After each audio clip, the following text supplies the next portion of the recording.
I'm going to kind of kick it off and get things going here a little bit. One of my favorite actors in the whole world. I could draw it out and make a much longer introduction, but he's great, he's wonderful. Giancarlo Esposito, ladies and gentlemen.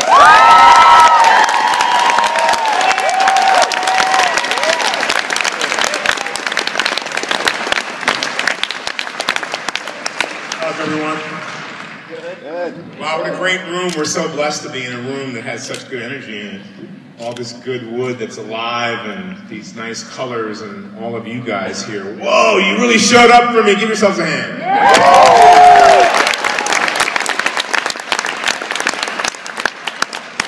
Now, just to give you guys a little background, we had Giancarlo in Dallas, and it was actually the same week that Breaking Bad ended. And so everybody was kind of like, had all these mixed feelings of melancholy, like, you know, this chasm in their life that was left over. But I think it's safe to say no one will ever argue that the best villain to ever exist on that show was you. You were so wonderful. And you've had such a wide body of work, which I do want to get into some of the other stuff, but let's talk just for a minute about Gus Fring and how that came about and how you were able to shape that character into such a wonderful, iconic TV villain. Well, you know, in life you never know where it comes from or how it comes, and it was interesting when I first got the offer to do Breaking Bad. It was in the form of going on videotape just to show them what I could do with the character. And I was resistant from the beginning. I didn't know the show, but I did eventually decide to go in and read, and they were very excited, and they said, well, it's a guest spot. And I kind of said, no, I don't want to do any more guest spots. I had done a lot on Law & Order and a lot of New York television shows. And then they suggested that they send me an episode of the show. And I had a young manager who said to me, look, you know, this is one of the best shows on television, you should consider it. So I watched the show, and I watched, really listened to what the writer's voice, Vince Gilligan, was saying, and I was convinced I should do one. And so I did the one, and then they asked me to come back immediately and do another one, and I said, oh, I can see where this is going to go. Okay, I'll do it. However, I want to be a part of a filmmaking family, and I don't want to just come in and out and do guest spots. And in the first episode, in the stage direction, it said that this man was a man who was hiding in plain sight. And that was my key to the whole creation of the character. I thought to myself, how many of us are hiding in plain sight, not only from each other, but from ourselves? And I really believe that we're not who we think we are. Sometimes we don't give ourselves the credit, or maybe we don't have the confidence enough, or maybe we don't have the stamina, or the courage to stand up and be all of who we are, and do what we actually are gifted to be doing in life. And that's why I feel so blessed in having the ability to realize that I'm a communicator in all facets of what I do, not only in my work that you see on television creating characters, but also in my life, that there's no separation from that. Long and the short of it was I said no a bunch of times, and but I did go back and do the second episode, and they asked me to come back and do the next season, and I said, why don't you just wait until the hiatus is over, which is the break, and then come back and make me an offer. And they came back and offered me 7. I said no. They then came back and said, would you do 11? And I said no. And they said, look, we only do 13. And so I said, yeah, I'll come back and do it. But the thing about it, I wasn't saying no that I didn't like the show. I was saying I wanted to be a part of a filmmaking family and create this character. So when Vince finally called me and said, hey, I really want you to do this, I said, well, I really want to be a part of it, and I want to do it in a way that serves the storyline, but also to create a guy I believe is very interesting. And that's how it all started to come about. Yeah. And was it the kind of thing, too, because I guess the secrecy levels of that show didn't really reach its height until like the last couple of seasons, but how much of it were you told ahead of time, and how hard was it to kind of keep that quiet from the people that you know? Because obviously everybody wanted to know what was going to happen. You get a script for a show 8 days out. A show like Breaking Bad or other network television shows, even the cable shows, usually are 8 days. And so you will get that script the week before you're to shoot it, because you're working on the episode prior to it. So, but outside of that, none of us knew any of what the story was going to be at all. Even Cranston, who was the producer on the show, They don't tell you. The writers figure it out. They do things on flashcards in a writer's room that's very far away from where we're shooting. They're in Los Angeles, we're in Albuquerque. And so we don't really know what's going to happen, nor do we want to.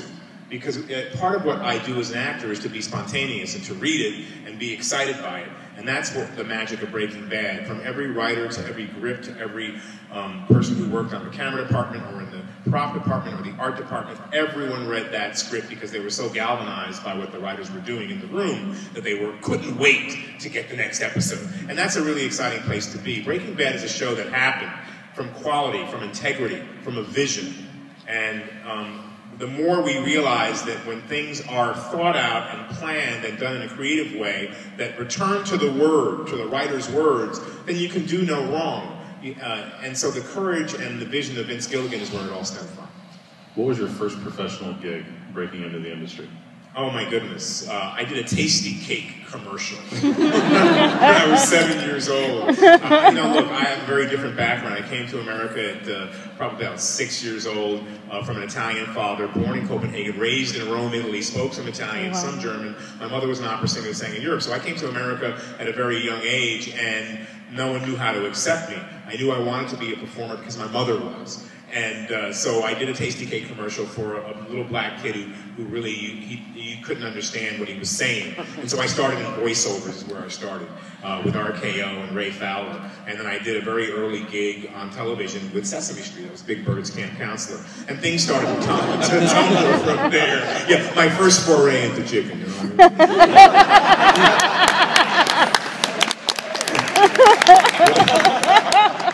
Never thought about it that way. One of my favorite roles of yours was in Do the Right Thing. Can you talk a little bit about that movie and being able to create that character that became such a memorable part of that thing? Very, very similar story to what happened with Breaking Bad. When you have chemistry among actors who aren't trying to top each other, who aren't flipping the pages to see how much of the story they're in, but they're looking at the relationships between people and characters. Do the Right Thing was the same way. We took over a block in Brooklyn. I got the script from Spike and I absolutely loved it. I thought it was a very timely piece that came out of social unrest that was going on in New York. It really dealt with the haves and the have-nots and gentrification of the neighborhood. All of these major socio-political and economic, spiritual issues were being dealt with within the script. So Do the Right Thing had this feeling that we were doing something that was special. We had no idea it was going to go over as big as it was, but we knew it was important because of the chemistry and what you feel. Like when you're in a conversation and you can't take your eyes off of the person you're talking to because the conversation is so good, you're not distracted by your phone or by anyone else coming up to you or talking to you in your ear. That's when you know that there's something that you're sharing that's really great. So that was the feeling on Do the Right Thing. We were doing something that felt like it had the chemistry and the energy of telling a good story. And in a different way. Spike was like out of the box. He was doing stuff that was very, very different for that time. And I really respect his direction on that film, his writing, and his masterful cinematography by Ernest Dickerson that they were able to capture. Talk about being able to sink your teeth into a really interesting character once. Let's talk a little bit about that role and when that came along, because you were just coming off of Breaking Bad, I think, at that point. I was still just finishing Breaking Bad, and Once Upon a Time for me is a great show because it's a show where for me, it was the challenge of being able to play two different characters and trying to string them together so that each had a through line that recognized the other. So I played Sidney Glass, of course, and also the genie who was so in love with the vicious queen. And a fun role for me because I like the classics. I like Shakespeare as an actor, as a graphic artist, as anyone here at a Comic-Con. To deal with iconic imagery and drawing is very important because it stimulates the imagination. And to me, it's very important to have your imagination stimulated because that's where you get the confidence and courage to do something that's very, very different, to tell a different story. Film and television is visual. We love Breaking Bad for the writing, but we're in a visual medium.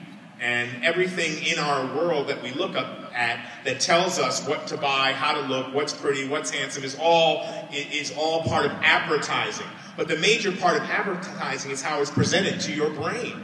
And so you got to figure out, are you tactile? Are you visual? Are you auditory?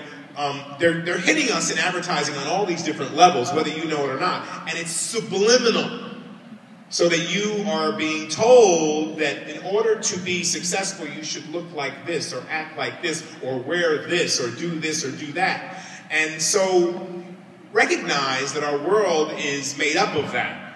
Things that you see that you think are fleeting are really entering your consciousness and really staying there. And you refer back to it when you least know it or expect it. So to be an original thinker is to recognize all the things that are coming at you and how they're coming at you, and then digest them and decide how you feel about them.